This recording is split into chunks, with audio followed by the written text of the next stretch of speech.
Je m'appelle Sabina Van Pottelsberg et je fais partie de la société Mobius et on accompagne le SPW dans la mise en place du programme 2021. Je faciliterai cet atelier ensemble avec Lara Otia du SPW qui est responsable du programme Green Deal Achat Circulaire. Et je vais tout de suite laisser la parole à Monsieur Luc Sprong de la SOALFIN pour introduire ce deuxième atelier du Green Deal Achat Circulaire. Bonjour à tous. Je pense qu'il y avait une présentation. Oui, voilà, super. Voilà, bonjour à tous. Bienvenue à tous au nom de tous les partenaires et merci pour votre présence nombreuse. Alors, et surtout pour l'intérêt que vous marquez pour ce type d'atelier.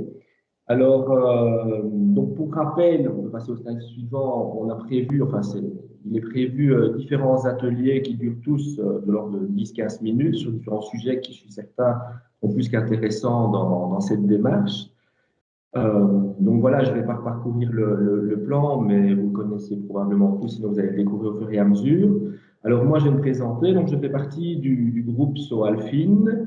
Donc le groupe SOALFIN a une histoire dont l'objectif finalement c'est de répondre aux besoins des PME au cours du temps. Et moi je fais partie en particulier du pôle éco-transition donc qui a démarré en 2017. Si on peut passer au suivant. Merci. Donc, au cours des années, les expertises de la SOALFIN se sont renforcées et diversifiées, l'objectif étant d'accompagner les PME dans toute leur phase de développement, depuis leur création jusqu'à la transition. Et donc, à ce jour, on a 6 expertises au niveau des PME qu'on peut donner aux PME.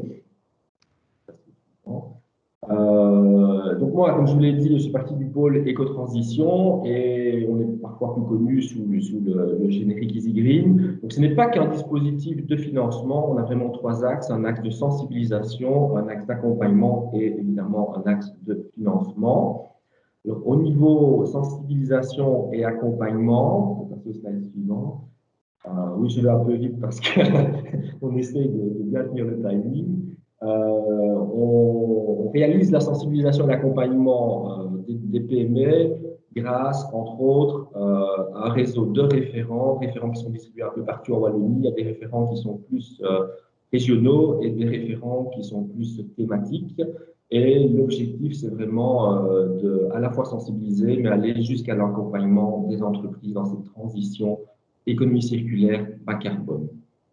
On va passer au suivant. Et donc, par exemple, un des aspects que nos référents, une des missions que nos référents remplissent, c'est vraiment aller en entreprise de manière à leur fournir un diagnostic individualisé. Pour ce faire, ils s'appuient sur différents tiroirs thématiques. Le but étant d'aboutir vers un plan d'action proposé à l'entreprise, un plan d'action économie circulaire, transition bas carbone, et vraiment de les mettre en lien avec tous les dispositifs qui existent au niveau région Wallonne, que ce soit dans l'économie circulaire, évidemment, par exemple les Green Deals, donc on fait souvent référence à ça, aussi tout ce qui est efficacité énergétique, économie, énergie renouvelable, voilà. C'est vraiment l'objectif, c'est de faire le lien entre les PME et tous les dispositifs sur lesquels elles peuvent s'appuyer pour activer leur plan d'action. On passe au suivant. Donc, comme je disais, on les renvoie par exemple vers l'échec énergie et l'échec économie circulaire.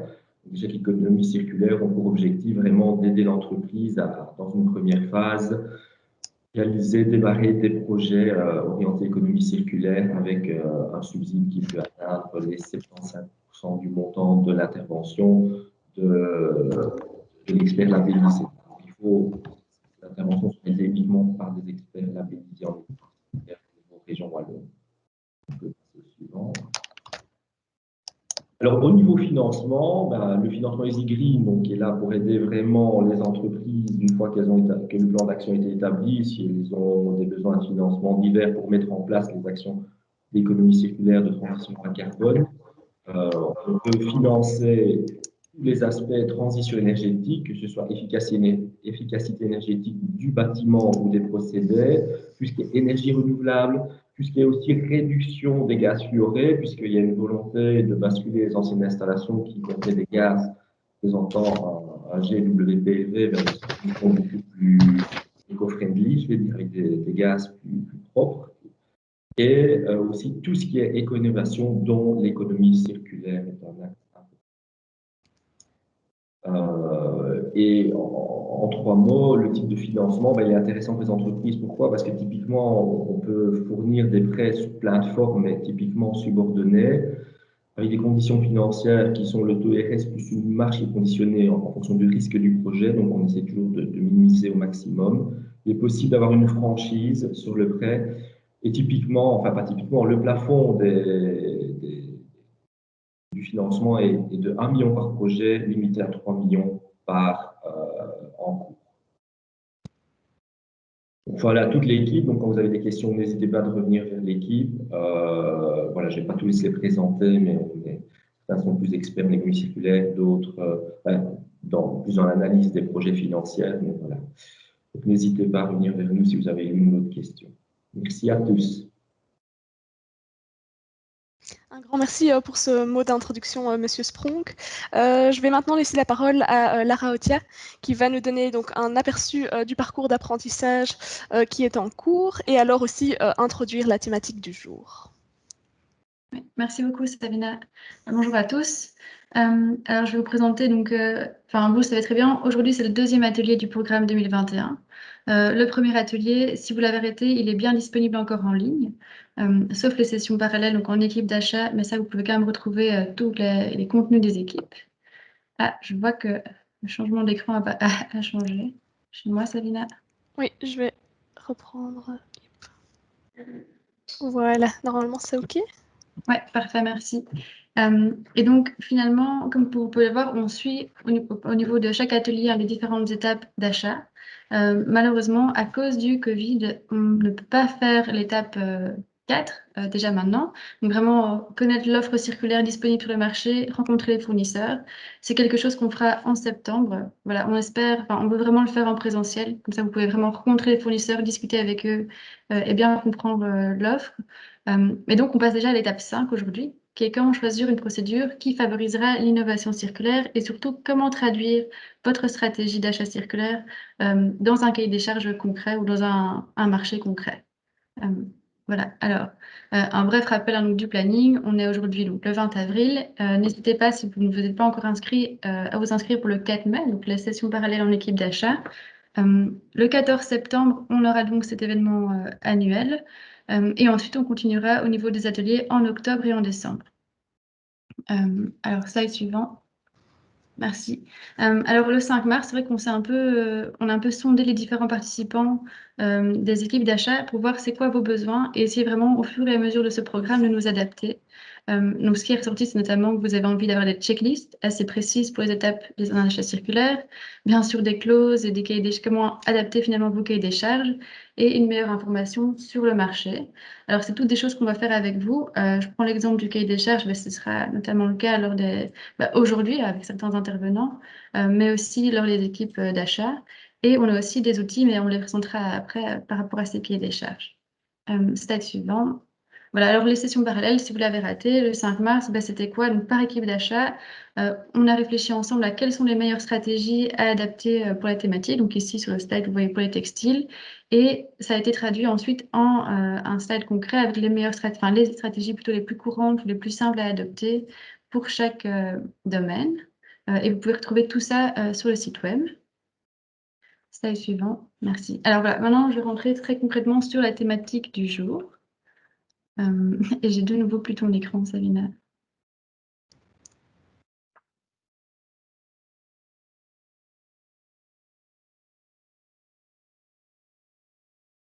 Voilà, désolée pour ce petit problème technique, ça arrive. Voilà. Ça merci. Partage? Oui, parfait. Ouais, là, c'est parfait. Ouais, merci beaucoup. Mais donc, vous avez tous des ambitions circulaires puisque vous êtes là. Et donc, finalement, comment le traduire clairement aux fournisseurs? Ça passe par plusieurs choses. La première chose, c'est finalement avoir une procédure de marché ou plutôt une manière finalement d'acheter si vous êtes une entreprise qui est adéquate, qui va favoriser l'innovation circulaire. Alors ça, on va pas... Et ensuite, c'est vraiment comment transformer votre ambition en un cahier des charges concret, donc en des demandes techniques ou en une demande de performance. Et finalement, pour le faire, on est là aussi pour vous accompagner. Donc, pour la procédure de marché, ce ne sera pas traité aujourd'hui, mais on a prévu de faire un Q&A avec un expert marché public lors de l'événement annuel en septembre. Et si vous avez un marché sur lequel vous voulez déjà avancer avant, n'hésitez pas à contacter notre helpdesk en expliquant un peu le marché et on pourra déjà aussi vous conseiller la meilleure procédure de marché. Alors, pour comment transformer son ambition en un cahier des charges complet, donc on va déjà un peu y travailler aujourd'hui. On va y revenir aussi par groupe de produits le 4 mai. Et il y a quand même aussi une série d'outils qui existent déjà, hein, comme des checklists, comme aussi des critères, déjà des clauses toutes faites, une série de labels et aussi des outils digitaux. Alors, slide suivant. Ouais, en termes de checklist, il y en a une série qui existe déjà. À l'atelier précédent, vous avez eu Lisette qui vous a présenté sa checklist pour tout ce qui est mobilier, fourniture et services. Mais il y en a aussi des très spécifiques, par exemple celle de Gros pour la conception d'un bâtiment circulaire. Ça, c'est une checklist qui est en cours de traduction aussi en français, tout le manuel Gros. Voilà, alors il y a aussi des critères très standards, il y a des recueils de clauses, il y a les critères européens marché public vert, il y a le guide des achats durables du fédéral. Et on peut aussi, comme j'ai déjà dit, vous fournir une série de clauses via notre helpdesk. Et alors, Christian d'Econocom va après vous présenter une série de critères de plusieurs types de marchés. Ouais. Alors, il y a aussi une petite série de certificats et de labels. Par exemple, pour les fournitures de bureau, vous pouvez consulter Responsible Office et vraiment avoir un aperçu de tous les différents certificats et labels qui existent pour les fournitures de bureau durables. Et enfin, pour tout ce qui est outils digitaux, il y a effectivement une série d'outils en ligne qui existent. Et Hélène de Mobus va vous en présenter plusieurs à la fin de cet atelier. Voilà. Alors, on va maintenant rentrer dans le concret avec notre premier orateur. Et je vais laisser Sabina le présenter. Oui, donc on va maintenant donner la parole à Monsieur Christian Lévy d'Econocom, qui va nous partager un aperçu des cahiers des charges circulaires. Je vais lui laisser partager son écran. Hop. Voilà, bonjour. Bonjour. Voilà, vous voyez l'écran? Oui, il apparaît, oui. Parfait, très bien. Bonjour à tous, merci de votre présence. Alors effectivement, je vais parler des appels d'offres circulaires de manière assez synthétique parce que nous avons plusieurs exemples de cahiers de charges auxquels Econocom a répondu en collaboration avec des partenaires. Mais passer à travers les différents cahiers de charges est un petit peu long par rapport au temps qui m'est imparti. Donc, je vais essayer de rester dans des grandes lignes. En termes de langue, vous verrez qu'il y a plusieurs langues qui sont utilisées dans mes slides parce qu'un certain nombre de ces cahiers de charges étaient à l'origine rédigés en anglais ou en néerlandais. Et donc, dans un certain nombre de cas, j'ai fait des copier-coller de ces clauses, mais j'espère que vous comprendrez. De toute façon, je pense que les slides seront disponibles après, comme ça vous pourrez les lire à l'aise. Peut-être juste un petit mot sur Econocom d'abord. On est une société à l'origine informatique qui est active dans 3 types d'activités. D'une part, la distribution d'équipements informatiques, donc tout ce qui est produits et solutions. Ensuite, les services digitaux, donc tout ce qui est services relatifs à la technologie, des services à distance, des services de helpdesk, des services d'entretien, etc. Et ensuite, une activité qui représente à peu près la moitié du groupe de financement et de location d'équipements digitaux. En quelques mots et en quelques chiffres, nous sommes une société de 9200 personnes, un chiffre d'affaires 2020 d'environ 2,6 milliards, présent dans 18 pays, actif dans le marché depuis environ 45 ans. Nous gérons 7 millions d'actifs technologiques, donc de PC, d'imprimantes, de serveurs, etc., sur l'ensemble de 18 pays. Et cela représente une gestion de fin de vie chaque année d'environ 300 000 équipements qui reviennent de chez nos clients et auxquels nous donnons une deuxième vie dans une approche circulaire. Notre expérience en matière d'économie circulaire date maintenant d'il y a environ 4 ans. Au départ, grâce aux initiatives de Vlaandre circulaire, donc des initiatives semblables à celles que la Wallonie a entrepris depuis un peu plus d'un an. Sur la partie néerlandophone, il y avait effectivement un Green Deal achat circulaire. un Green Deal construction circulaire.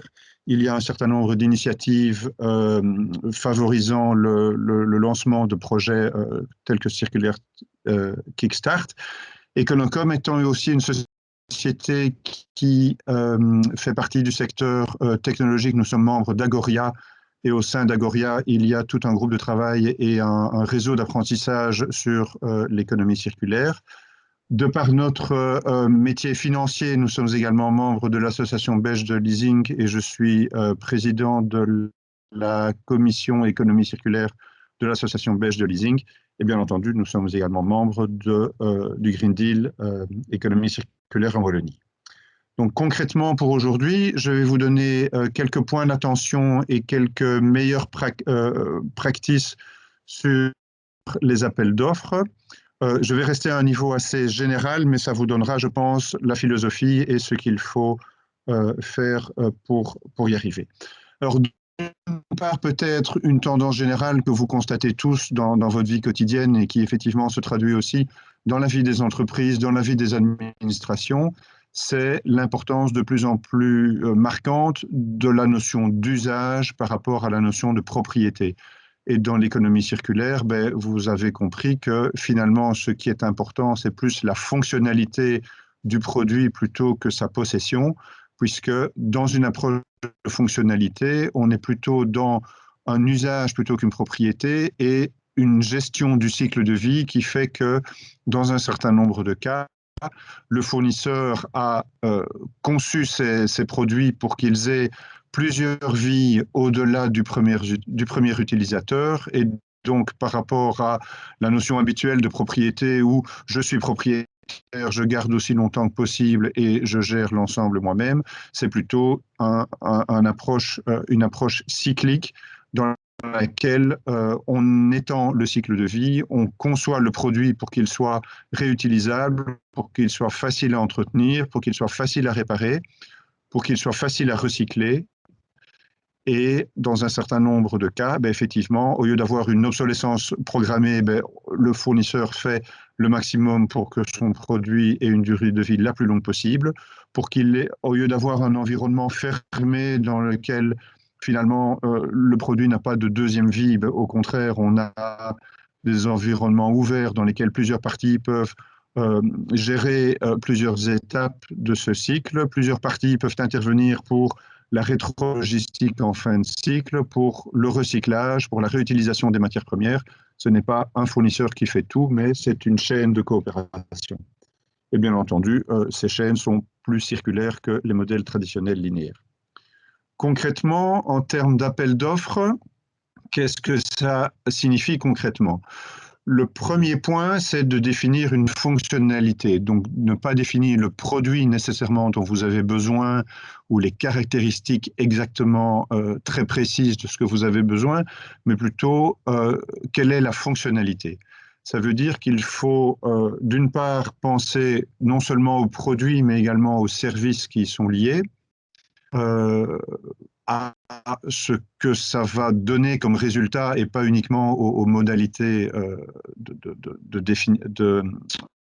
aux modalités techniques, à la définition de niveaux de performance, des niveaux de service, ce qu'on appelle les SLA. Je vous donnerai un exemple après de ce type d'approche en matière informatique. Ensuite, on l'a vu sur un des slides précédents, vous voyez le petit schéma de Vlaanderen Circulaire qui dit que finalement, la circularité, ce n'est pas juste le recyclage, c'est aussi éviter qu'il y ait des déchets, éviter qu'il y ait du gaspillage de matières premières. Donc ça veut dire que dans un appel d'offres circulaire, vous allez insister sur la gestion du cycle de vie du produit. Donc, pas uniquement sur son recyclage, mais sur toute sa gestion. Donc, c'est-à-dire demander au fournisseur de définir en quoi il est circulaire dans toutes les étapes. Donc, les étapes de la conception, les étapes de l'entretien, les étapes de la réparation, les étapes de la rétrologistique et aussi du recyclage, mais pas uniquement du recyclage. Ensuite, demander de quantifier ces aspects. Il ne faut pas que ce soit juste des déclarations d'intention, mais il faut qu'ils puissent prouver par des éléments chiffrés combien d'économies de matières premières il peut gérer dans son processus de production, combien d'années d'extension de durée de vie les entretiens préventifs peuvent assurer, et bien entendu, à la fin, comment il récupère les matières premières, qu'est-ce qu'il en fait, est-ce qu'il détruit les produits pour en faire des matières premières, ou au contraire, est-ce qu'il donne une deuxième vie aux produits, sachant que dans la majorité des cas, vous conservez beaucoup plus de valeur économique dans une réutilisation de l'objet plutôt que dans son recyclage, puisque le recyclage, globalement, est une destruction de valeur. Ok, je donnerai également un exemple sur un cahier de charge de la commune de Saint-Nicolas sur un cahier de charge de Lightning as a Service. En termes de procédures et de critères d'évaluation, ce qui est important, c'est qu'il y a différentes façons d'émettre des appels d'offres et une qui s'adapte assez bien aux aspects circulaires, c'est ce qu'on appelle le dialogue compétitif. Donc, vous ne demandez pas nécessairement comment dire, une réponse unique sur lesquelles vous décidez sur papier, mais ce sont des procédures avec des allers-retours d'informations, de questions, de réponses et d'évolution. Par exemple, dans un cadre budgétaire défini, c'est au fournisseur d'optimiser la solution par rapport à un cadre budgétaire. Vous dites par exemple, mon projet peut coûter 500 000 € et c'est à vous en tant que fournisseur de développer la meilleure solution possible dans le cadre de ce budget. Plutôt que de choisir celui qui offre à 480 plutôt que celui qui offre à 490, c'est quel est le meilleur équilibre global. En termes de prix, bien entendu, ce n'est pas juste le prix d'achat, mais c'est le prix sur la gestion du cycle de vie, donc ce qu'on appelle total cost of use, le coût total d'usage. Ne pas avoir uniquement des critères de prix, mais aussi des critères de qualité, des critères d'environnement, des critères de durabilité. Chacun est libre de fixer, par exemple, 50% pour le prix, 50% pour les éléments qualitatifs, 60-40. Ça, c'est à chaque pouvoir organisateur ou émetteur d'un appel d'offres de choisir. La loi donne assez bien de liberté dans la définition des critères. Mais en tout cas, vous pouvez mettre des critères circulaires dans votre évaluation.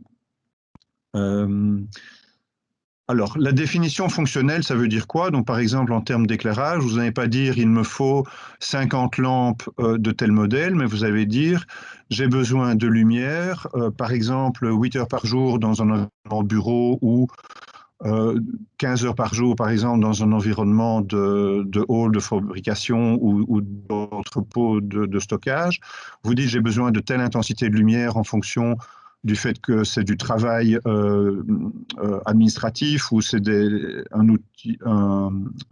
hall de production, avec par exemple des options de mesure de consommation et de contrôle à distance. Et par exemple, vous dites aussi, je souhaite réduire ma consommation d'au moins 60% par une combinaison de la mesure de l'intensité lumineuse et par une meilleure performance énergétique de chacune des ampoules et des systèmes d'armature.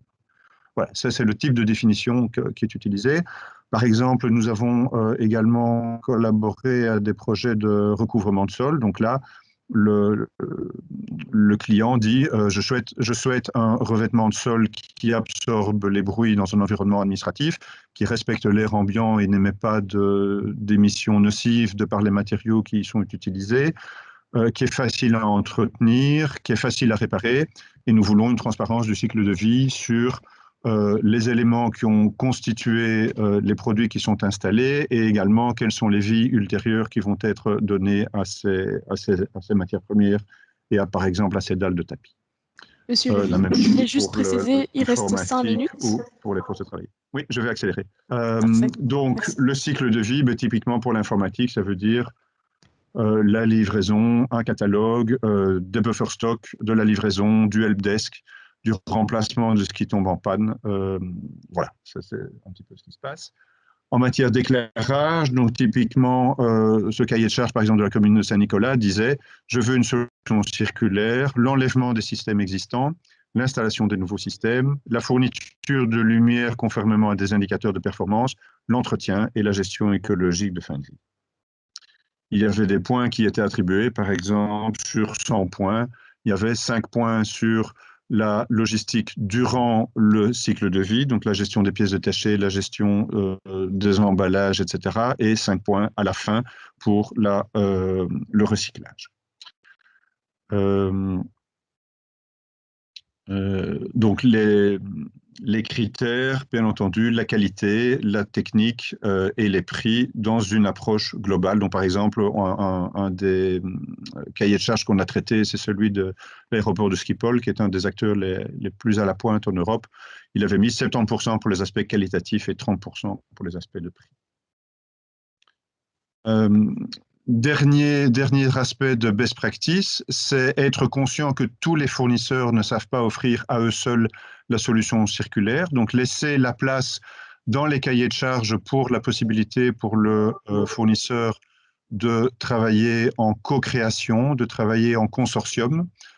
Soyez flexible au niveau des structures juridiques. Donc, par exemple, laissez ouvert le fait qu'il y ait des aspects de service qui soient réglés d'une certaine façon et des aspects de financement ou de mise à disposition qui soient réglés d'une autre façon, et permettez à un intermédiaire financier de pouvoir jouer le rôle de propriétaire durant la gestion du cycle de vie. Ce n'est pas, il y a peu de fournisseurs qui sont capables de délivrer eux-mêmes à la fois tous les services et à la fois le financement. Donc, laissez de la place pour des solutions de co-création.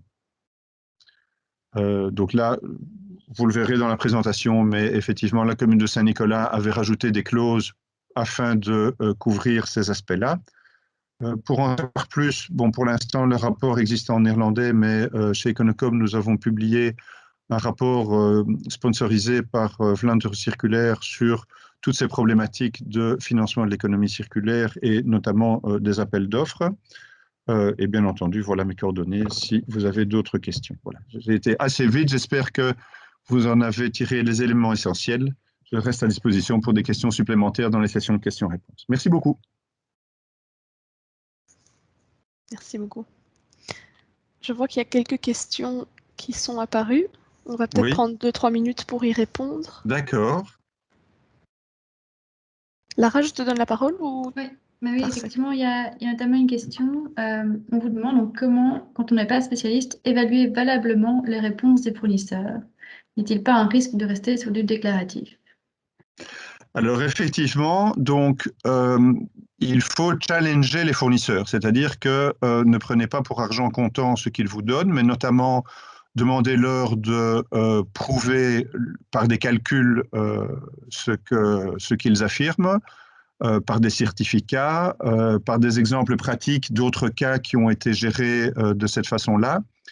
Et dites-leur aussi que vous mesurez a posteriori la circularité et que, par exemple, certains éléments de prix pourraient faire l'objet de moins-valeur ou de retenue de prix s'ils ne respectent pas les engagements qu'ils ont pris au départ. Donc, par exemple, s'ils s'engagent à recycler, prévoyez par exemple une quote-part du prix qui est libérable à la fin s'ils vous montrent qu'effectivement ils ont recyclé. Et aussi faites appel à des experts. Donc il y a dans le marché des différents organismes qui peuvent vous aider dans la mesure des éléments circulaires. Et par exemple, Ciris en matière de technologie peut vous aider à évaluer la circularité de matières ou de matières premières. Merci. Alors, on a une autre question. Comment peut-on réaliser des transparences sur les cycles de vie alors que les analyses de cycles de vie poussées sont particulièrement complexes? Alors effectivement, pour un certain nombre de produits, les cycles de vie sont assez simples et pour d'autres, ils sont beaucoup plus compliqués. Je reprendrai par exemple le cas de l'informatique. Un des éléments qui est beaucoup remis en question sur l'informatique, c'est l'utilisation des matières premières, hein, donc le cuivre, l'or, etc. Et notamment le travail des enfants et des exploitations, je dirais pas tout à fait durables des cycles. Effectivement, un acteur individuel a parfois du mal dans son rapport de force avec son fournisseur à vraiment influencer. Donc ce qui est important aussi, au niveau de la région flamande, ils le font et j'encourage vivement à le faire, c'est pour un certain nombre de critères d'essayer de créer un effet de masse part le regroupement, par exemple, tous les acteurs du secteur public se coordonnent pour mettre les mêmes critères, par exemple, d'exploitation du travail des enfants dans leur cahier de charges. Et en faisant ça, vous allez pousser les fournisseurs, par exemple, à ne plus faire travailler de manière non durable dans des pays du tiers-monde où le travail des enfants. Ce sont des travaux de longue haleine, hein, ça ne se fait pas du jour au lendemain, mais en regroupant les forces et en insistant dans tous les cahiers de charges sur ces aspects-là, le marché va bouger. Merci. Et je vois qu'on a une dernière question, même s'il y a déjà eu un début de réponse dans le chat. C'était comment concilier la réduction des matières premières avec un allongement de la durée de vie, puisque moins de matière produit généralement une plus grande fragilité. Alors effectivement, donc la gestion du cycle de vie et la durée totale du cycle de vie est quelque chose de fondamental dans un cahier de charges circulaire. Il ne faut pas juste dire c'est le moins cher qui l'emporte, parce que souvent le moins cher a une moins bonne qualité et finalement 2 cycles de vie d'un actif qui coûte 90 € vont utiliser plus de ressources qu'un seul cycle de vie plus long d'un produit qui coûte 120 € par exemple. Donc soyez attentifs non seulement au coût initial, mais également à la durée de vie, au coût d'entretien. Et dans un cahier de charges circulaire, normalement, le fournisseur sera motivé et comment dire, incentivé et récompensé s'il a des cycles de vie longs avec des coûts d'entretien réduits et notamment le fait de pouvoir remplacer les pièces détachées par d'autres pièces. Et notamment, un critère important, c'est quelle est la durée de disponibilité des pièces détachées. Donc, soyez attentifs dans vos cahiers de charges au fait que, par exemple, les pièces détachées doivent être disponibles, par exemple, 10 ans, pour que vous soyez sûr que durant le cycle de vie, à un moment donné, le fournisseur ne vous dise pas « Ah, je n'ai plus de pièces, il faut jeter vos produits et mettre un nouveau cahier de charges ». Merci beaucoup pour ces réponses. S'il y a encore des questions, n'hésitez pas à les mettre dans le chat. On tâchera d'y répondre alors Tout à fait. et d'intégrer les réponses dans la présentation qu'on vous fournira. Je vais maintenant laisser la parole à Madame Sarah Boxu, Design Project Manager à Wallonie Design, et qui va nous expliquer à travers sa présentation comment on peut reconnaître un produit circulaire. Bien. Bonjour à toutes et à tous. Voilà, je m'appelle Sarah, je travaille pour Wallonie Design, qui est un organisme qui facilite l'intégration du design dans les entreprises wallonnes. On m'a demandé aujourd'hui de venir vous parler de design circulaire. Donc, la transition vers une économie circulaire existe des changements fondamentaux dans les systèmes de production et de consommation. En économie circulaire, la préservation de la valeur des produits le plus longtemps possible joue un rôle central, ce qui place les produits au centre du processus de transition. Donc, étant donné qu'on se concentre aujourd'hui sur les produits, on va se situer sur le cycle technique du système circulaire, qui est composé de 4 boucles, dans lesquelles s'intègrent différentes stratégies de design circulaire. Alors, il faut noter que chez Wallonie Design, on accompagne les entreprises dans le développement de produits, dont des produits circulaires. Et donc, pour ce faire, on les sensibilise aux différentes stratégies des designs circulaires, mais nous sommes moins habitués, évidemment, à conseiller les acheteurs de ce type de produits. Mais j'espère toutefois qu'en vous présentant ces stratégies, cela pourra vous éclairer sur les critères que vous pourrez intégrer lors de vos achats. Vous pouvez passer à la slide suivante. Généralement, quand une entreprise vient vers nous pour développer un produit qu'elle appelle durable, éco-responsable, circulaire, écologique, Trois points d'attention viennent directement dans la discussion. L'entreprise souhaite travailler sur la composition des matériaux, donc travailler sur des matériaux naturels ou recyclés. Par exemple, dans le packaging, l'entreprise voudra privilégier le carton, le papier à la place du plastique ou essayer de travailler absolument sur le plastique recyclé. Deuxième point d'attention, s'il s'agit d'un produit électrique ou électronique, donc ils veulent s'assurer que ce produit consomme le moins d'énergie possible à l'utilisation. Et enfin, l'entreprise est soucieuse quand même que son produit soit recyclable et qu'il trouve une filière de valorisation en fin de vie. Et donc, nous, notre objectif chez Wallonie Design, c'est de les aider à s'en sortir là-dedans, mais de leur faire comprendre qu'en fait, ces 3 points d'attention plus ou moins classiques font partie d'une multitude de stratégies en design circulaire. Il y en a une vingtaine. Voilà, je n'ai pas beaucoup de temps aujourd'hui, donc je vais me permettre de vous présenter les 4 grosses catégories qui rassemblent du coup cette vingtaine de stratégies circulaires. Je vais être très généraliste et très théorique vu le manque de temps, mais voilà, n'hésitez pas à poser des questions ou à revenir vers moi plus tard pour développer ces points. Donc la première stratégie est le design for reuse, donc toutes les stratégies qui favorisent la réutilisation. Donc les produits sont conçus pour être réutilisés directement par les nouveaux utilisateurs. Et là, du coup, on parle sur l'extension de la durée de vie d'un produit, lui permet de rester en service plus longtemps et donc de ne pas devenir un déchet et devoir être valorisé. Et donc cela implique de concevoir des produits qui sont à la fois physiquement et émotionnellement durables. Donc quand on parle de durée de vie physique, ben on parle de produits qui doivent résister aux dommages et à l'usure physique. Donc on parle de la résistance des matériaux, mais aussi de la durée de vie qui peut être prolongée par des actions de réparation ou d'entretien assez faciles, ce qui implique donc que ces produits doivent être démontables facilement, donc pas les coller, pas les souder, pas devoir briser des scellés de sécurité pour pouvoir justement réparer son produit. Mais aussi, on parle en fait de durée de vie émotionnelle du produit, parce qu'en fait, beaucoup de produits sont jetés alors qu'ils sont encore fonctionnels, parce qu'ils ne correspondent juste plus aux attentes et aux usages des utilisateurs, et donc voilà, ils sont jetés. Et donc, en fait, le designer, c'est une de ses forces, c'est de travailler justement sur cette relation entre le produit et l'homme, et de travailler sur cette relation émotionnelle afin que ce produit ne soit plus jeté, mais transmis, alors que l'utilisateur ait le réflexe de le transmettre à un autre utilisateur. Et donc voilà, c'est une des composantes intéressantes. Alors voilà, je donne un exemple très très basique, le Fairphone que tout le monde, je pense, connaît, c'est un premier smartphone démontable. Et là, je voulais juste attirer l'attention sur le fait que c'est un objet réparable directement par l'utilisateur. Les pièces peuvent être commandées sur le site du Fairphone, et donc si l'appareil photo est cassé ou que la batterie doit être augmentée, ben voilà, on commande la pièce et l'utilisateur peut le faire directement. Slide suivante. La deuxième stratégie, c'est le design for refurbishment. Donc, c'est tout ce qui a en rapport avec la remise à neuf des produits. Donc, ils sont conçus pour être restaurés ou mis à jour par le fournisseur de services. Et puis après, ils sont remis sur le circuit pour être réutilisés à nouveau. Et donc, on va travailler sur des stratégies qui favorisent l'assemblage ou le déassemblage des différentes composantes, la standardisation des pièces ou la compatibilité des pièces pour qu'elles soient compatibles à différents appareils au sein de l'entreprise.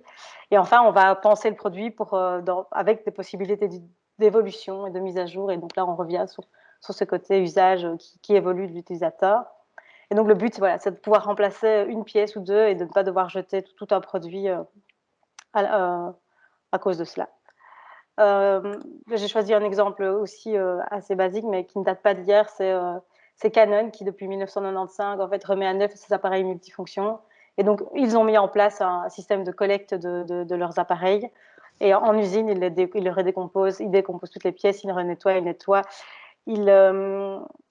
Et voilà, ils remplacent les pièces qui présentent des marques d'usure ou de détériorisation. Et puis, ils remontent l'appareil, ils le remettent sur le service et il a la même qualité qu'un produit neuf. Donc voilà, ça c'est au niveau de l'entreprise Canon. Vous pouvez passer à la slide suivante. La troisième catégorie de stratégie de design circulaire, c'est le design for remanufacture, donc tout ce qui a trait au reconditionnement. Donc là aussi, les pièces sont conçues pour être désassemblées, démontées facilement, mais pour être réutilisées dans d'autres produits de l'entreprise. Donc là, c'est une démarche au sein de la même entreprise. Et donc, on va favoriser la modularité des pièces, des produits, des parties de produits. Et on va avoir une stratégie d'optimisation, d'utilisation des ressources au sein de l'entreprise. Et donc là, vous pouvez passer au slide suivant. Là, par exemple, j'ai pris l'exemple de la société Oping, en fait, qui a une gestion d'entreprise circulaire globale, qui veut travailler sur la réutilisation des matières premières et éviter le gaspillage des ressources. Et donc, ils ont créé un lit dont les pièces, en fait, sont totalement désassemblables et peuvent être utilisées à la confection d'autres produits au sein de l'entreprise. Et enfin, la quatrième catégorie de stratégie en design circulaire, c'est le design for recyclability. C'est peut-être les stratégies qu'on connaît le mieux. Donc, les produits sont récupérés, ils sont démontés et les matériaux alors sont retransformés pour participer à la fabrication de nouveaux produits. Et donc là, on va essayer de concevoir des produits dont les parties et les composantes permettent d'éliminer tout obstacle au recyclage et permettent d'augmenter le taux de recyclabilité. Et donc là, tous les matériaux ne sont pas adaptés à l'économie circulaire parce que certains peuvent contenir des produits chimiques, toxiques et dangereux pour l'environnement et pour l'homme.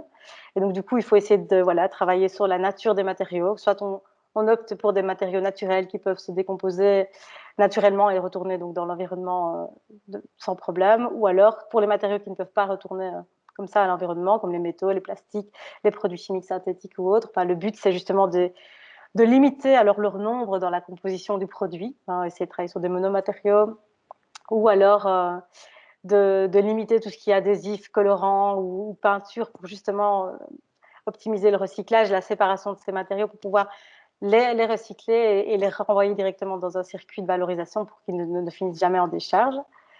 Et là, j'ai choisi 2 exemples. Le premier, c'est Niaga qui a développé une technologie pour justement tacler le problème des carpettes. Donc, les moquettes, les carpettes, les tapis standards sont composés de matériaux différents et ils sont collés ensemble, ce qui les rend pas impossible à recycler. Donc, ils sont soit incinérés, soit mis en décharge. Et donc, Niaga a développé une technologie qui permet aux producteurs de tapis de créer, de produire des tapis à partir d'un seul matériau ou alors de 2 ou 3 matériaux, mais qui sont collés avec une colle réversible.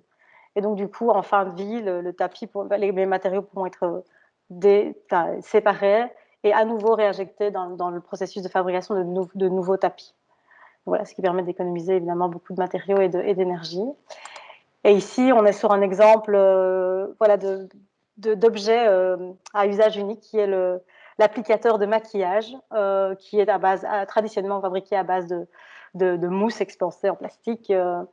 Là, c'est problématique parce que voilà, ça ne se recycle pas et ça ne se dégrade pas. Et là, la société Ecovative a développé une alternative biobasée et biodégradable à partir c'est de la mousse à base de mycélium, qui est la base du champignon, et ça s'appelle Mycoflex. Et donc, ils ont développé toute une gamme de produits comme ça de maquillage qui sont à la base jetables et on a trouvé une alternative biodégradable.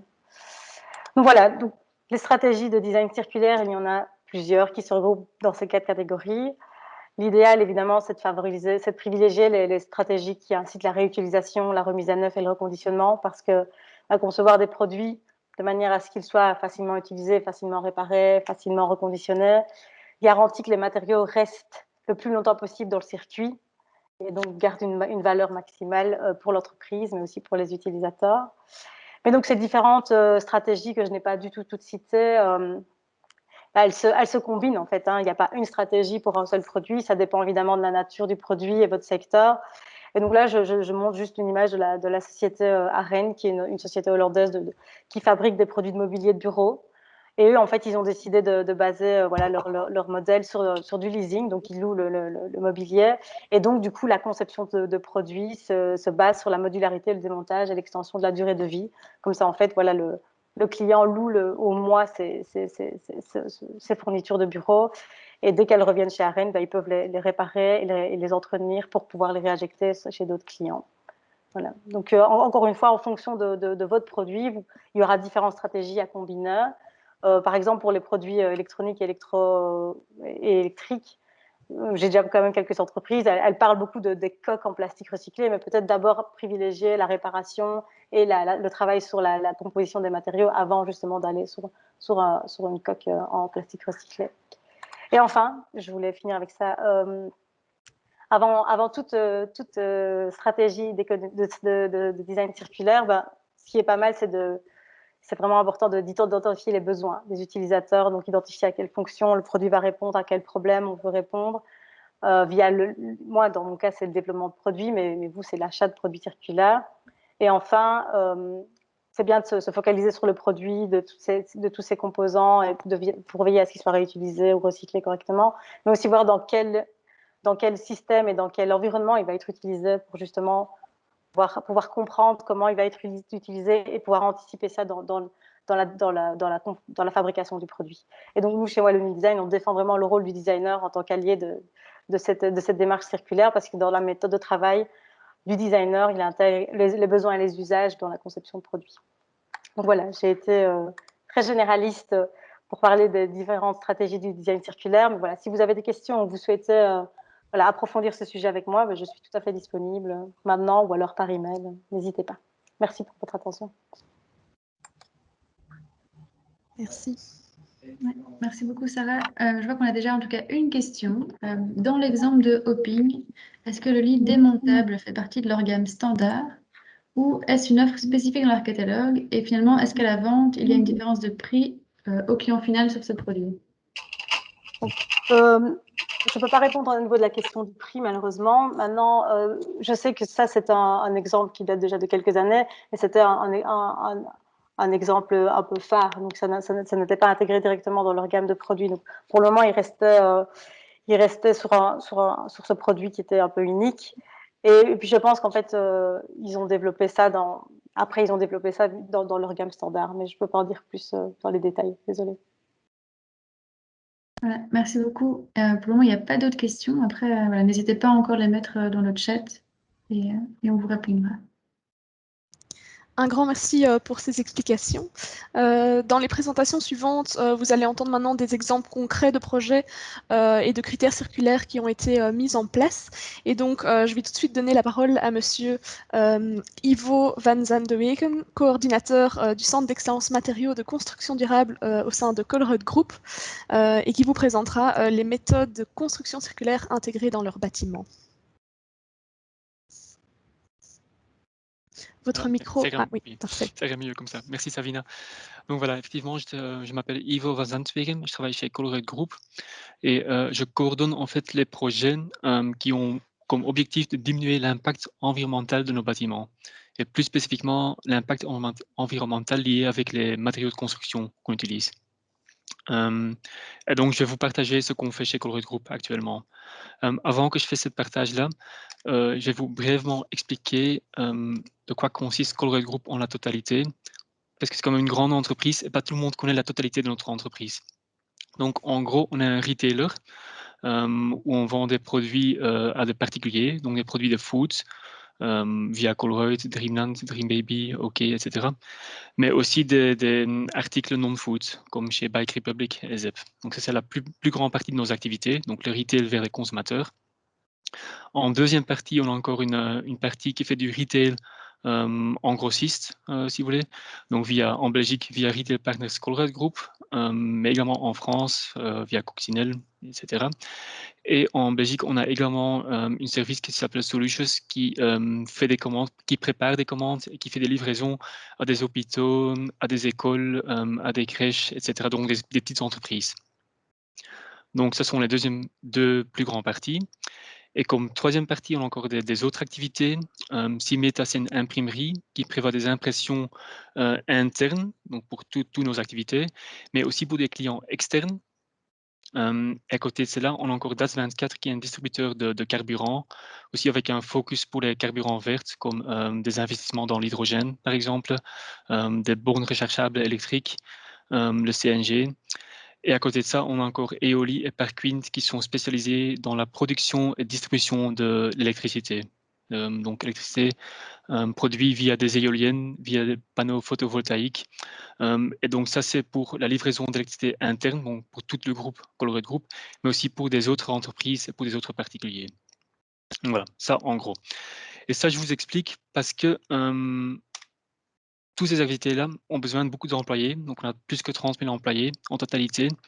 Et tous ces employés ont besoin d'un lieu de travail. Donc, comme vous voyez, on a plus que 600 propres magasins en propriété. Et en fait, ce chiffre-là est daté parce que c'est encore le chiffre de l'année passée. Entre-temps, il y en a plus. Et ça représente 743 000 mètres carrés de superficie de magasins, ce qui est énorme. À côté de ces magasins, on a encore des centres de distribution, des centres de production, des bureaux, donc énormément d'infrastructures. Et lié avec cet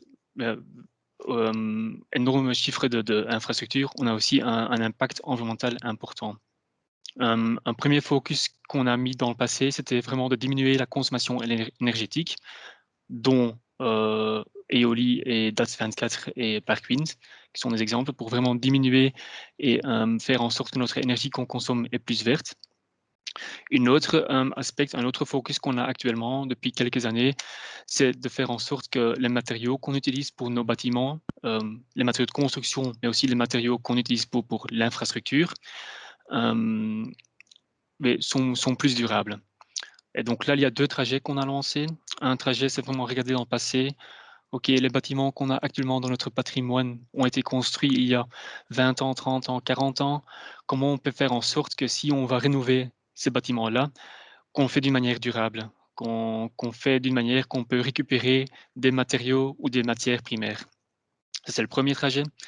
Deuxième trajet, c'est regarder dans le futur. Si jamais on va construire encore aujourd'hui un nouveau bâtiment, comment on peut construire d'une manière qui sera plus facile dans 30 ans, 40 ans, 50 ans, de démonter le bâtiment et de réutiliser les matériaux en totalité. Donc là, il y a deux trajets. Et c'est ces deux trajets-là que je veux vous partager avec les projets qu'on fait actuellement. Si on regarde dans le passé, si on va démolir ou rénover un bâtiment, première chose à faire, bon, c'est évident, c'est un bon triage sur le chantier, parce qu'un bon triage fait en sorte qu'on peut aussi bien recycler les matériaux et obtenir les matériaux primaires. Donc c'est quelque chose qu'on fait avec chaque de notre chantier. Et comme vous l'avez vu, on a plus que 600 magasins, donc par an, ça veut dire qu'on a une trentaine de chantiers qui sont en route. Soit de construction, soit de rénovation ou de démolition, mais 31 chantiers en totalité. Donc premier pas à prendre, c'est le recyclage. Encore quelque chose de spécial qu'on fait, c'est que les planches qui sont dans le magasin, donc le fauteuil côté droite ici, les planches qui sont dans le magasin, dans les rayons, on a un deal avec le fournisseur de ces planches-là que pendant chaque rénovation, on récupère ou on démonte les planches, on stocke et on transporte vers le fournisseur parce qu'ils sont quand même fort usés après 15-20 ans. Le fournisseur, le producteur va le broyer, retransformer dans de nouvelles planches et ces nouvelles planches vont être livrées dans nos nouveaux magasins. Donc là, il y a déjà un boucle qui est fermé via le fournisseur pour obtenir une économie circulaire. Le pas le plus important de recyclage, c'est bien évidemment la réutilisation. Et là aussi, j'ai quelques exemples de matériaux qu'on réutilise. En premier pas, réutilisation externe, donc le fauteuil côté gauche, c'est en fait des panneaux, ici sont des panneaux, des parois d'intérieur, qui sont démontés pendant notre rénovation de notre siège social, mais qu'on ne réutilise plus actuellement chez nous parce qu'on a changé de look and feel. Mais de temps en temps, on trouve des partenaires qui peuvent utiliser ces panneaux-là. Et comme là, le photo, c'est un exemple d'une école à Puurs, donc le nord de Bruxelles, qui ont utilisé ces panneaux-là pour décorer leur classe. Et donc, si on voit des opportunités pareilles, on est toujours, toujours pro pour accepter ces opportunités, pour utiliser des matériaux, au lieu que ça devienne du déchet. Encore mieux, oh non, ça c'est encore des autres exemples, désolé, des réutilisations des matériaux vis-à-vis des partenaires externes. Donc ici, dans le milieu, c'est un évier qui a été réutilisé par un hôpital pour des animaux. Ici, encore une porte électrique. Souvent, dans l'environ d'un magasin, il y a une école technique et ces écoles techniques peuvent utiliser des matériaux électriques pour donner des cours à leurs élèves ou pour faire des tests également. Et donc, si on sait, si le message vient jusqu'à chez nous, on essaie quand même toujours de donner quelques produits qui peuvent leur aider. Et côté gauche, c'est un article qui était dans un des journaux suite à un appel qu'on a fait au moment qu'on a rénové notre siège social en 2016, qu'on libérait pas mal de produits qu'on n'allait plus réutiliser nous-mêmes, mais on a fait l'appel à des organismes externes, donc des scouts par exemple, ou des ASBL, pour venir collecter des portes ou des carrelages, des haut-parleurs, des fenêtres, etc. Donc c'est quand même quelque chose qu'on trouve très important que, avec le patrimoine actuel qu'on a, que si on va faire une rénovation, une démolition, que ça ne devient pas tous du déchet, mais qu'il y a une seconde vie quand même qui est activée. Encore mieux, pour nous-mêmes alors, encore mieux de faire la réutilisation externe, c'est de le faire interne. Donc aussi, il y a quelques années, il y a 2-3 ans, on a lancé un projet pour optimaliser ou maximaliser la réutilisation des matériaux qui se libèrent pendant une rénovation. Donc, on faisait déjà pas mal, mais là, le focus du projet, c'était vraiment pour optimaliser, pour vraiment dire, OK, tous les matériaux qui ressortent d'une rénovation, comment on peut les réutiliser. Et donc là, vous voyez quand même quelques exemples des choses qu'on réutilise actuellement. Bon, je ne vais pas tout parcourir parce que j'aurais pas assez de temps, mais les parois NECA, par exemple, ce sont des parois qui sont installées dans la chambre froide de Colruyt pour distribuer l'air frais dans la chambre froide. Et ce sont des choses maintenant qu'on réutilise maintenant. Et dans le passé, on n'a pas toujours utilisé.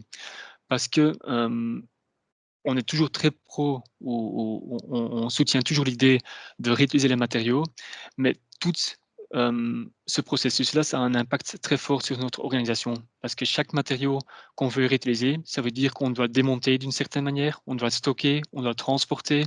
Ces matériaux-là doivent être révisés, doivent être recertifiés de temps en temps.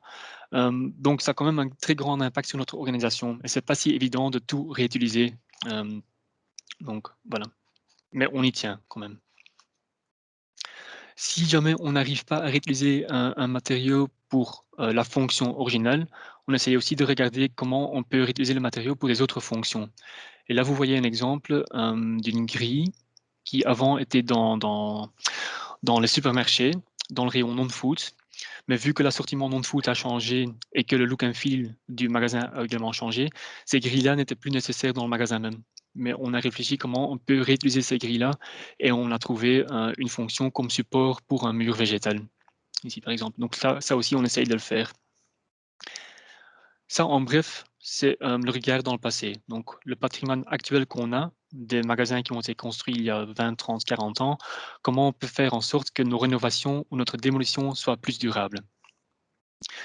Si on regarde dans le futur, bon, ça c'est un slide assez lourd, je vais l'expliquer plus en détail, mais si on regarde dans le futur, il y a de nouvelles manières de construction qui sont inventées actuellement, donc la construction circulaire. Donc vraiment regarder, si on va construire un bâtiment aujourd'hui, comment on peut faire en sorte que dans 30 ans, 40 ans, 50 ans, si on va démolir le bâtiment, que c'est plus facile pour démonter et récupérer des matériaux ou des éléments en totalité. Et donc ça, c'est un nouveau trajet pour nous, mais également pour le secteur de construction. Et donc là, on a quand même une approche un peu plus basée sur du projet. Et ça, je vais vous expliquer comment on peut faire en sorte qu'une nouvelle manière de construction, une nouvelle méthode de construction soit appliquée comme standard dans nos bâtiments du futur. Et cette approche-là, c'est en fait en premier pas, on fait une proposition de l'idée ou du projet et on attend une validation de la hiérarchie. Si le projet ou l'idée est validée, on commence le projet avec plusieurs phases. Donc, il y a une phase de concept, phase de test et pour finir, l'application ou l'implémentation elle-même. Phase de concept, c'est vraiment une étude d'ordinateur, si vous voulez. Donc, c'est une étude d'exploration high level, voir en grande ligne de quoi ça consiste, la matière ou l'élément de construction, quels sont les avantages, les désavantages, un peu voir un peu de feeling. Si ça c'est positif, on va aller dans une étude plus approfondie, donc un proof of technology, où on va vraiment voir quelle est la faisabilité de la technique, est-ce que c'est applicable pour nos bâtiments, quel est l'impact sur le temps de construction, par exemple, est-ce qu'il y a des autres certifications à prendre compte, comme la prévention d'incendie, la stabilité, etc. Donc toujours un desktop study pour voir est-ce que c'est faisable pour nous. Si c'est positif, on clôture la phase concept et on tombe dans la phase de test. Et là, on va vraiment demander aux fournisseurs ou aux producteurs de prévoir un test à petite échelle, donc un test labo, pour avoir l'expérience nous-mêmes de le voir, de le sentir, comment est ce produit-là. Donc, on va lister les avantages, les désavantages et éventuellement adapter le concept. Donc, ce que je n'ai pas encore expliqué, c'est que tout ce projet-là, toute la phase de projet, on essaie toujours de faire en concertation avec le fournisseur pour vraiment avoir un partenariat, désolé, pour, si jamais le concept n'est pas valable pour nous ou pas utilisable pour nous, qu'on puisse quand même atteindre une solution et que le produit devienne applicable pour nous. Et donc ici, le test, le proof of concept, on fait souvent sur un de nos sites à Halle, donc notre siège social, où il y a un endroit réservé pour faire des tests de matériaux de construction. Comme ça, il n'y a pas trop de danger, si jamais ce n'est pas encore au point, il n'y a pas de danger, c'est un environnement de labo d'expérience. Si ce proof of concept est positif, on tombe dans une phase pilote où on va vraiment tester la méthode de construction en réel. Donc, ça veut dire dans un magasin. Comme on a plus que 600 magasins, 31 chantiers par an, on a toujours des opportunités pour introduire ou pour appliquer cette nouvelle manière de construction dans un des projets. Et donc là, on va tester en plusieurs magasins, donc 3, 4, 5, 6 magasins, dépendant de l'expérience qu'on veut avoir.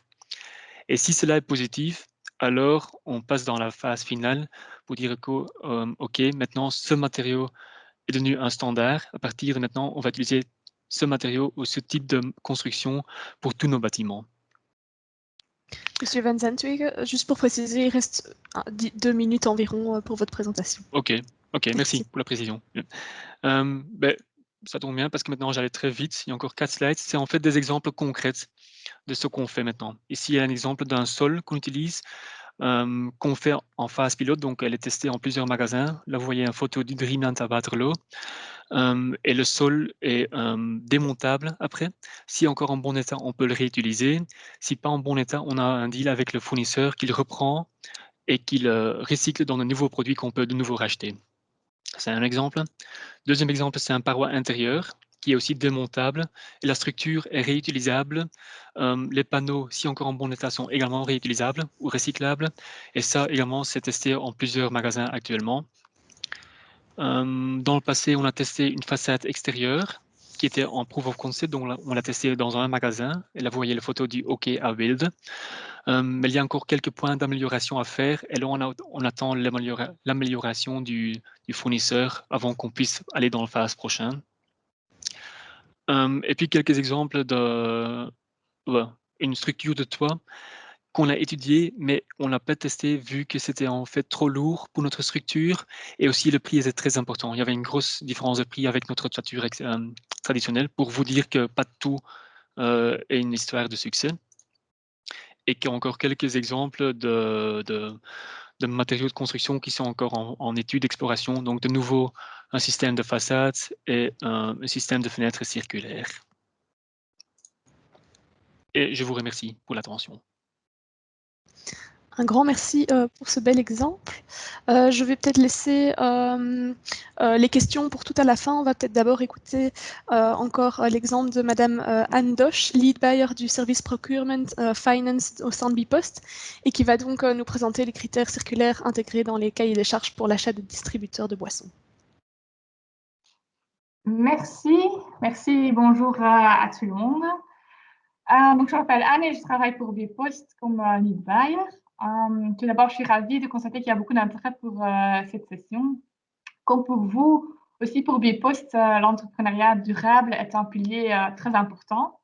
C'est pourquoi que nous essayons de l'inclure au maximum dans nos dossiers. Je vais aujourd'hui vous donner un mot d'explication sur notre expérience dans un dossier assez particulier, c'est-à-dire le dossier des distributeurs automatiques. Si certaines choses ne sont pas claires pendant la présentation, n'hésitez pas à interrompre. Sinon, la présentation est divisée en 3 parties.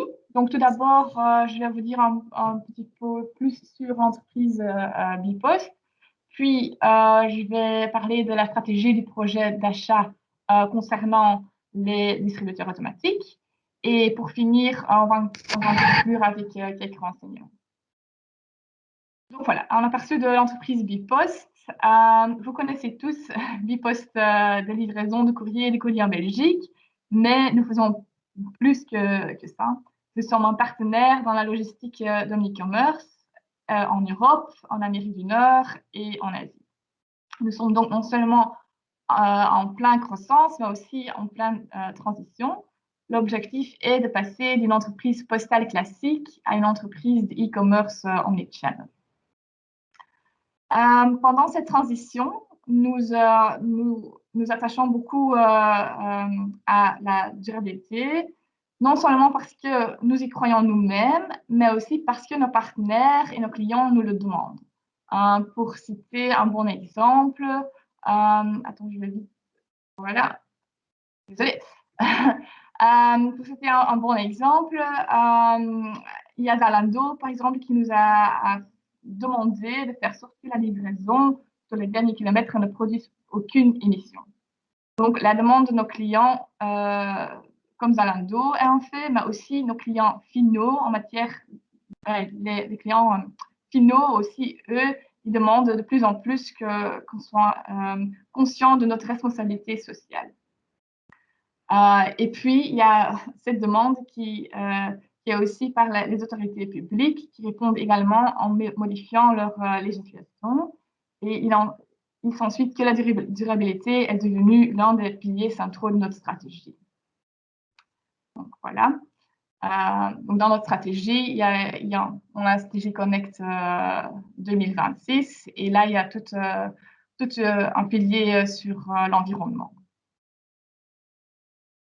Avec le département procurement, nous offrons notre aide au business pour qu'elle atteigne ses objectifs. Et en fait, nous avons élaboré un plan concret destiné non seulement à renforcer la sensibilisation, mais aussi à faciliter le déploiement du plan à long terme de Bipost. Et certaines de ces actions que nous avons mises en place sont par exemple le développement de la coopération avec EcoVadis ou la mise au point d'outils et de procédures. Et bien sûr, il est très important dans ce contexte de se connecter au monde extérieur. Nous sommes vraiment vaincus que le partage et la mise en relation de l'expertise sont très importants dans ce domaine. Voilà, c'est ça pour Bipost. Puis, la stratégie de sourcing pour le dossier particulier. Donc, il y a environ un an, nous avons lancé un projet de renouvellement de contrats relatifs aux distributeurs automatiques. Le contrat porte sur les fontaines à eau, les machines à café et les distributeurs de boissons fraîches et les distributeurs de snacks.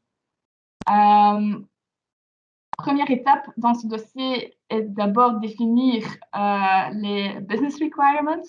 Nous, on fait ça, donc chez Procurement, on fait ça ensemble avec les gens sur le terrain. Et dans ces conversations, il est rapidement apparu que l'accent était mis d'une part sur les aspects fonctionnels et le service, et d'autre part sur la nécessité de travailler d'une manière aussi rentable que possible. Et voilà le premier constat, il n'y avait aucune question de durabilité. Et c'est une constatation que nous faisons souvent dans les dossiers chez nous, chez Procurement. Pour les entités opérationnelles, la durabilité est très éloignée de leurs préoccupations. Et en fait, la continuité des activités et le coût arrivent toujours en premier lieu. Comment remédier alors à ce problème? En fait, nous avons cherché à établir un lien entre les besoins des entités opérationnelles et les possibilités offertes en matière de durabilité. Donc, comment l'entreprise durable peut-elle contribuer à la réalisation des objectifs sur le terrain, et tout ça dans le cadre légal dont on est aujourd'hui. Pour trouver des réponses à cette question, nous avons organisé une étude de marché. Donc d'abord, avec les différents acteurs du marché, nous leur avons demandé quelle était leur offre standard, quelles étaient les mesures dont ils travaillent déjà dessus dans le cadre de durabilité. Mais là aussi, malheureusement, en fait, nous avons rapidement constaté que la réponse n'était pas celle que nous avons espérée. Donc, il s'agit d'un marché où les marges sont très faibles, où les revenus sont très incertains, surtout en période de Covid. Il y a tout le monde qui télétravaille. Et en fait, tout ça fait sorte qu'il n'y a pas beaucoup de place pour l'innovation ou pour d'autres choses que le prix. Mais bon, Bipost n'est pas la seule entreprise à avoir des distributeurs automatiques. C'est pourquoi on a contacté d'autres entreprises et on s'est posé la question comment les autres entreprises s'y prennent. Compte tenu du contexte de la loi sur les marchés publics, nous avons choisi de contacter certains éducateurs publics et leur poser la question comment eux, ils ont fait dans un tel dossier. Mais eux aussi ont vécu un peu la même expérience que nous, donc la manque de flexibilité du marché ne permet pas d'obtenir des résultats très visibles en matière de durabilité. Et voilà. Donc, on était un peu bloqués. Par contre, de l'autre côté, on se disait qu'il y avait encore une autre piste, c'est-à-dire de faire appel à un réseau d'externes, un réseau externe d'experts. et vu que en fait, il y a quand même beaucoup d'entreprises et de consultants qui s'intéressent à la durabilité, il peut y avoir plus de succès. Via Vlaanderen Circulaire, on a pu rejoindre ProCirc. Et ProCirc, en fait, c'est un réseau dans lequel différents pays s'unissent pour partager leurs expériences en matière de sustainability. Et au sein de ce réseau, nous avons pu poser des questions. Mais bien que, en fait, nos questions étaient très, on va dire, un peu trop spécifiques pour vraiment poser dans ce réseau. Et c'est pourquoi, en fait, que Vlaanderen Circulaire nous a mis à contact avec des experts en Flandre. Et là, on avait vraiment des questions, comment est-ce qu'il faut intégrer les exigences minimales, comment est-ce qu'il faut élaborer les critères d'attribution, comment est-ce qu'il faut tout inclure ça dans les conditions du contrat. Et c'est en fait avec les experts de Vlaanderen Circulaire qu'on s'est mis autour de la table. Et puis, on a dressé une liste avec toutes les initiatives possibles dans le domaine des distributeurs automatiques. Donc, on a indiqué ce qui serait possible pour nous chez Bipost pour implémenter.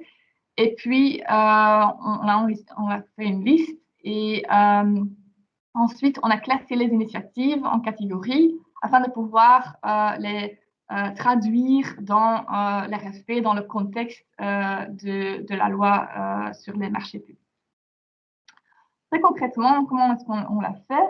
En fait, pour chaque catégorie qu'on a dit que c'est obligatoire, nous avons inclus l'initiative comme une exigence minimale. Donc là, il ne peut pas y avoir de discussion où le candidat, il atteint le requirement ou il ne l'atteint pas. De l'autre côté, on s'était bien conscient que le marché, en fait, pour l'instant, on n'a pas encore beaucoup d'initiatives durables et on se réalise qu'en fait, une approche douce serait plutôt nécessaire. Et c'est pourquoi qu'on n'a pas vraiment beaucoup d'exigences minimales incluses dans l'RFP. Alors, est-ce qu'il fallait les inclure comme dans les critères d'attribution? Là aussi, on se posait un peu des questions. Quels seraient les résultats alors? Et je vais continuer le prochain slide. Parce que si, par exemple, il y a un candidat qui a un bon score sur le prix, mais qui n'a pas un bon score sur tout ce qui est sustainability, ben, il peut encore gagner les marchés et finalement, on n'a pas atteint nos buts par rapport aux critères, par rapport aux sustainability. Donc, c'est pour ça que là aussi, on n'a que lié un critère d'attribution à la sustainability, c'est-à-dire la consommation d'énergie des machines. Là aussi, c'est vraiment lié au coût. Donc, pour nos clients internes aussi, c'était bien, eux, ils pouvaient bien accepter ça parce qu'il y avait vraiment en direct un lien avec les coûts. Donc, voilà. Puis, toutes nos autres initiatives, qu'est-ce qu'on ferait avec? Ben, on s'est dit qu'on voulait vraiment obtenir un engagement du fournisseur. Et c'est pourquoi, en fait, que nous avons stipulé dans le cahier des charges que le fournisseur, lui, le fournisseur qui, en fait, obtiendra le contrat, lui, doit s'engager au certains projets durables. Et c'est dans l'RFP qu'on a établi plusieurs projets et à lui de choisir au minimum 3 projets. Et chaque année, il y aura des meetings dessus pour voir comment le projet avance, etc. Et si le projet n'avance pas, il y aura des clauses pour éviter que ça reste bloqué. Par exemple, un de ces projets, c'est un projet qui vise à réduire les matériaux d'emballage ou qui stimule le commerce local. Il y a aussi un projet de travailler sur le recyclage, etc. On ne sait pas encore ce que ça va donner parce que l'appel d'offres n'a pas encore été lancé. Donc, on fera ça, c'est prévu pour début du mois prochain. Donc, on est un peu curieux ce que le marché va répondre. Mais bon. puis, donc, les enseignements. On a 3 grands points à partager avec vous. Donc, tout d'abord, le fait que nous, on a pu consulter un réseau externe nous a vraiment aidé à établir des différentes initiatives et à voir aussi comment elles peuvent être intégrées dans notre marché. Et il y a beaucoup d'initiatives. Là, on est vraiment convaincus. Et on dirait vraiment que, voilà, si chercher des initiatives et chercher des initiatives qui sont en lien avec les idées ou qui sont en lien avec vos business requirements et le marché où vous travaillez dedans. Puis, tout ça, il faut être honnête, ça a pris beaucoup de temps. Donc, prévoyez suffisamment de temps pour pouvoir effectuer un travail assez approfondi. La préparation est vraiment essentielle. Vraiment savoir qu'est-ce qu'on veut. Le business doit vraiment prévoir du soutien parce que sinon, si tu n'as pas le soutien du business, ce sera difficile de vraiment implémenter. Aussi, l'étude de marché qu'on a fait, par exemple, ça a pris plusieurs mois avant qu'on ait vraiment eu des conclusions. Et troisièmement, comme je l'ai dit, veiller à l'adhésion à l'initiative en interne. Comment l'entreprise durable peut-elle contribuer aux objectifs internes? C'est vraiment la question qu'il faut se poser. Parce qu'après tout, sans le soutien de votre client interne, il sera difficile à mettre en œuvre les activités durables. Avec succès, surtout parce qu'après, il faut un suivi, il faut du management et tout ça, c'est vraiment votre client interne qui va le supporter. Donc voilà, merci pour votre écoute. Un grand merci pour ces explications. Il reste 2 petites minutes pour répondre à des questions. Lara, je te laisse prendre la main. Oui, merci Sabina, merci voilà, Anne et Ivo. Je vois qu'on a eu 2 questions. Peut-être commencer par celle qui vient d'arriver pour vous, Anne. Est-ce que dans votre marché de distributeurs, vous êtes aussi attardé sur le contenu des machines? Donc, par exemple, nos collaborateurs disent moins de junk food, mais il est difficile de convaincre les vendeurs, placeurs de machines de placer des produits locaux versus des friandises classiques. Quelle est votre expérience? Oui, donc on a un peu le même problème, surtout que nos facteurs, par exemple, ou les gens qui font avec les colis, il y en a qui travaillent pendant la nuit, par exemple, et eux, ils veulent vraiment avoir leur coca, leur boisson de sucre, etc. Et donc, on est obligé de toujours prévoir aussi une gamme pour ces gens-là. De l'autre côté, on a prévu dans le marché public que c'est un marché pour 8 ans et on demande qu'il y aura un plan d'action pour petit à petit aussi proposer dans les machines des produits sains, je veux dire, et d'évaluer chaque 6 mois la gamme. Donc, parce que c'est vrai que les candidats disent, ou les fournisseurs disent, bon, il faut avoir la rentabilité d'une machine, il faut l'avoir aussi. Et donc, chaque 6 mois, il faut que le fournisseur fait une analyse sur la rentabilité. Et tant qu'on voit que la rentabilité ne soit pas influencée négativement du fait qu'il y aura plus de produits sains, ils sont obligés à augmenter le nombre de produits sains. Mais c'est une clause qu'on a intégrée dans le RSP, on n'a pas encore eu de réaction là-dessus. Hein, donc, on est un peu curieux ce que ça va donner aussi. Je ne sais pas si c'est une réponse à la question. Oui, c'était très clair. Merci. Et alors, ici, j'ai une question pour Ivo. On vous demande, est-ce que vous trouvez facilement des entrepreneurs pour exécuter vos idées novatrices? Comment sont-ils impliqués dans vos réflexions? Oui. Pour l'instant, on n'a pas encore d'expérience négative, qu'on n'a pas trouvé d'entrepreneurs, par exemple. L'avantage qu'on a avec Colruyt Group, c'est que bon, il y a beaucoup de chantiers de construction, donc on a vraiment une relation durable aussi avec nos entrepreneurs.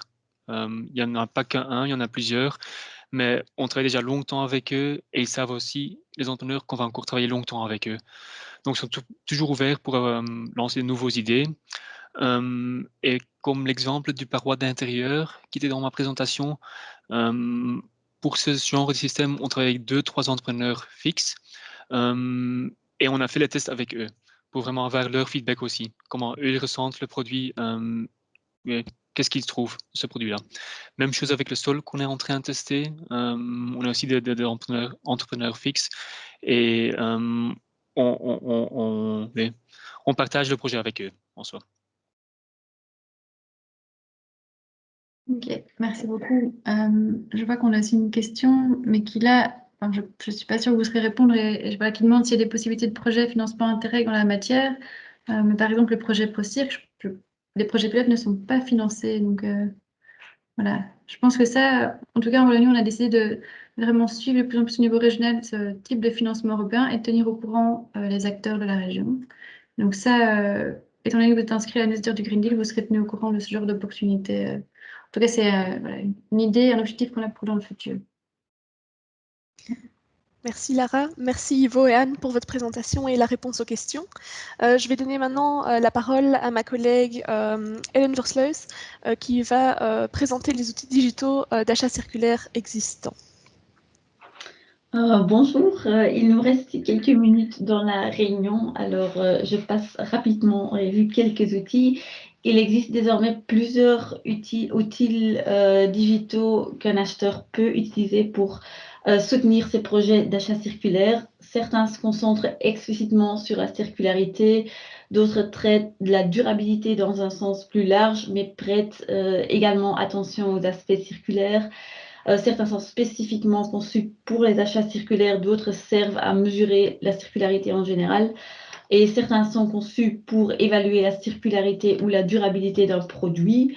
Par exemple, ils examinent le choix des matériaux, la conception selon les principes de l'économie circulaire, conformément à la présentation de Wallonie Design, ou encore la disponibilité des pièces de rechange. D'autres évaluent non seulement le produit, mais également le caractère circulaire ou durable d'une organisation. Pensez à des choses comme l'économie circulaire est-elle une priorité stratégique et des objectifs ont-ils été fixés? Une formation sur l'économie circulaire est-elle prévue? Existe des postes pour la durabilité et l'économie circulaire et utilise-t-on des modèles commerciaux circulaires? Les outils partent généralement du principe que le fournisseur introduit dans le système les données nécessaires pour évaluer son produit ou son organisation en incluant ou non, selon l'outil, des preuves.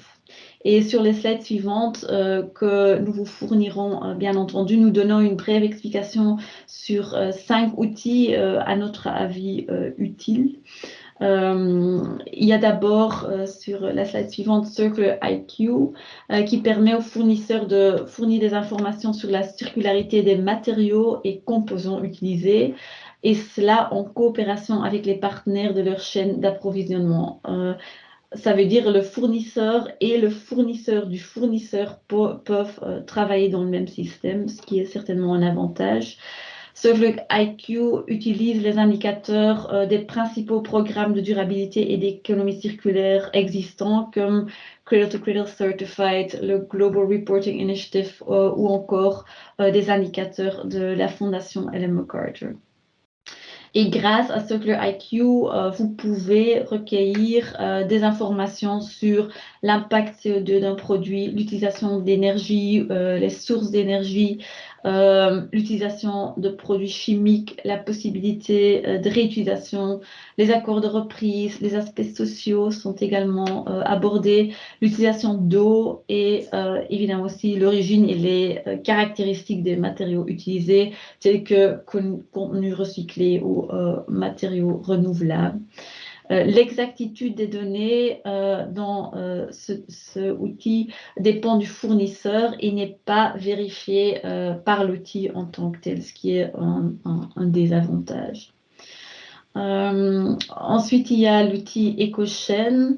Avec EcoChain, toute entreprise peut calculer son impact environnemental et les coûts qui y sont liés, et cela au niveau de l'entreprise, du processus de fabrication et du produit, sur la base d'une méthodologie analyse du cycle de vie.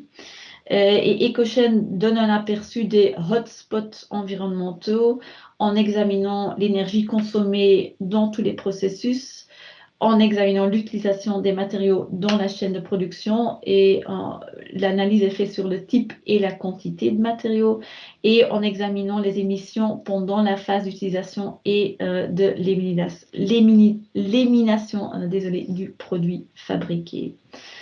En se basant sur les moyennes du secteur, des acheteurs peuvent déterminer une valeur de référence pour l'impact environnemental d'un type de fournisseur et les fournisseurs spécifiques peuvent ensuite fournir des informations aux acheteurs au sein de la plateforme EcoChain, après quoi les données spécifiques peuvent être comparées à la valeur de référence. Ensuite, un mot sur le Material Circularity Indicator développé par la Fondation Ellen MacArthur pour mesurer la circularité des produits. Alors, cet indicateur ou cet outil se concentre sur les matériaux qui entrent et les déchets qui sortent à chaque étape du cycle de vie d'un produit. L'outil prend également en compte l'intensité de l'utilisation et la durée de vie prévue d'un produit.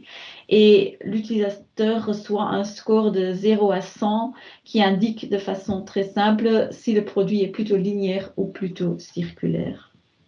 Un autre outil, c'est l'outil PRP qui évalue les intentions circulaires des fournisseurs et le potentiel circulaire de leurs produits. Et le potentiel circulaire tient compte de l'output final à la fin du cycle de vie, l'output final qui est réutilisable ou recyclable, mais aussi de l'équité sociale tout au long du cycle de vie. Ce tool génère des scores pour tous les fournisseurs et génère aussi automatiquement un passeport matériaux, un passeport produit. Les données sont saisies pour chaque étape du cycle de vie au niveau des produits, des matériaux et également des matières premières. Et toutes les données doivent être fournies par le fournisseur. Et ici, ils doivent vraiment être ces données vérifiables. En d'autres termes, lorsque les fournisseurs répondent à certaines questions, il est immédiatement indiqué quelles pièces justificatives ils doivent fournir, certificats, bill of materials, etc. Et le dernier outil qu'on aimerait bien présenter, c'est l'outil Optimal Scans. Avec Optimal Scans, les organisations et leurs produits ou services sont évalués à 5 niveaux. Premier niveau, dans quelle mesure la conception et les matériaux sont-ils circulaires? Ensuite, dans quelle mesure la phase de production et d'entretien est-elle circulaire? Troisième niveau, dans quelle mesure le produit est-il durable dans son utilisation et dans quelle mesure peut-il être réparé ou réutilisé? Cinquième niveau, quelle est l'ampleur et la profondeur de la stratégie à long terme du fournisseur pour devenir circulaire? Et cinquièmement, y a-t-il une collaboration sur une chaîne circulaire? Et par niveau, il y a des critères généraux et des critères spécifiques au secteur, ici de nouveau basés sur des cadres connus tels que les ODD ou la Fondation Ellen MacArthur. Et Optimal Scans permet de classer les fournisseurs et ou leurs produits sur les 5 niveaux de la pyramide. Pour chacun des outils, vous trouverez un lien sur les slides qui vous mènera à des informations plus détaillées. En outre, il existe également un certain nombre d'aperçus disponibles sur le slide suivante qui offre une explication sur différents outils de mesure de la circularité, les 5 mentionnés ici, mais également d'autres. Voilà, ici, quelques liens dans le site web du Green Deal Achat Circulaire flamand et également celui de ProCirc. Si vous avez des questions spécifiques sur l'un des outils, n'hésitez pas à les poster dans le chat et nous inclurons les questions et les réponses dans le rapport de cet atelier. Merci. Un grand merci, Hélène. On va encore prendre 2 minutes au-dessus du temps qu'on avait fixé pour encore rapidement parcourir les conclusions. Et je donne pour ça la parole à Lara Otia pour présenter le site. Merci beaucoup, Sabina. Ben voilà, donc c'est vrai que vous n'avez pas l'occasion d'aller très souvent sur notre site, mais on essaye vraiment de vous rassembler aussi un aperçu des outils qui existent de manière transversale, mais aussi pour les nos 4 thématiques d'achat de cette année. Donc, des outils comme des guides, des bonnes pratiques et des outils transversaux. Voilà, donc je vous invite vraiment à aller parcourir ces pages-là. Peut-être le slide suivant, Célina.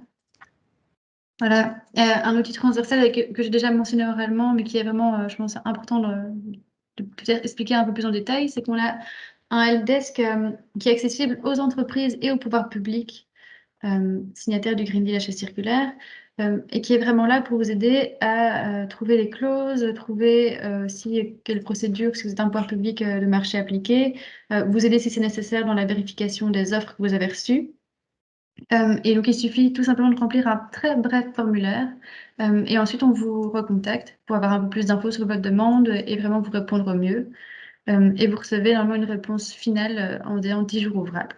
Et si c'est vraiment très urgent, vous pouvez toujours le mettre dans le formulaire aussi. Mais voilà, l'idéal, c'est quand même d'avoir le temps de vous contacter et de discuter plus en détail votre demande pour vous répondre au mieux. Je vous invite vraiment à utiliser ce helpdesk. Ah, je vois que il y a quelqu'un de le chat qui a répondu et qui a mis en avant le retour du helpdesk. Donc, merci à vous et voilà, je vous invite à le faire dans le futur. Slide suivant. Alors voilà, c'est vrai que c'est aussi important pour vous et pour nous de savoir un peu sur quel projet d'achat circulaire vous travaillez. Donc n'oubliez pas de nous les fournir en remplissant les formulaires en ligne. Et c'est vraiment c'est vraiment très court à faire, hein, donc c'est 10 minutes. Et c'est vraiment pour nous avoir un aperçu global de ce qui se passe en termes d'achat, avoir une meilleure connaissance de vos échanges, avoir aussi peut-être une meilleure connaissance des outils nécessaires sur base de ce que vous allez faire. Et aussi permettre après d'avoir vraiment des échanges entre acheteurs avec des projets similaires, de permettre des synergies et des mises en relation potentielles. Donc, c'est vraiment pas l'idée de vous suivre ou de vous contrôler, mais c'est d'avoir un aperçu global de ce qui se fait et de permettre de vous aider et de mettre en place des synergies. Donc, n'hésitez vraiment pas à remplir le formulaire. Donc, vraiment, et il faut vraiment pas se dire que le projet que vous voulez faire est trop petit que pour être dans le formulaire. Il n'y a pas de petits achats. Enfin, oui, il y a des petits achats, mais tout achat est vraiment précieux. Donc, nous, peu importe ce que vous voulez faire, on est intéressé. Donc, voilà, donc, n'hésitez pas à remplir ce formulaire en ligne. Voilà. Et donc, Sabina, je te laisse expliquer les prochaines étapes. Oui, parfait. Donc, dans les prochaines étapes, on a notamment la session d'équipe achat circulaire qui est organisée le mardi 4 mai dans 2 semaines et dans laquelle on présentera par équipe de produits, donc les textiles, la construction, le mobilier, les fournitures de bureau et l'ICT. On présentera des études de cas spécifiques, on analysera les besoins et on précisera également les critères circulaires qu'on peut mettre en place. Ensuite, le prochain événement sera organisé en septembre, à la rentrée, donc le 14 septembre, où on souhaite organiser un événement annuel en présentiel, on l'espère. Et alors, toutes les présentations sont disponibles sur le site, où vous trouvez le lien également dans cette présentation. Si vous avez encore des questions, n'hésitez pas à les mettre dans le chat, on les inclura alors dans la présentation. Et en tout cas, un grand merci d'avoir suivi cet atelier et à la prochaine fois. Merci beaucoup.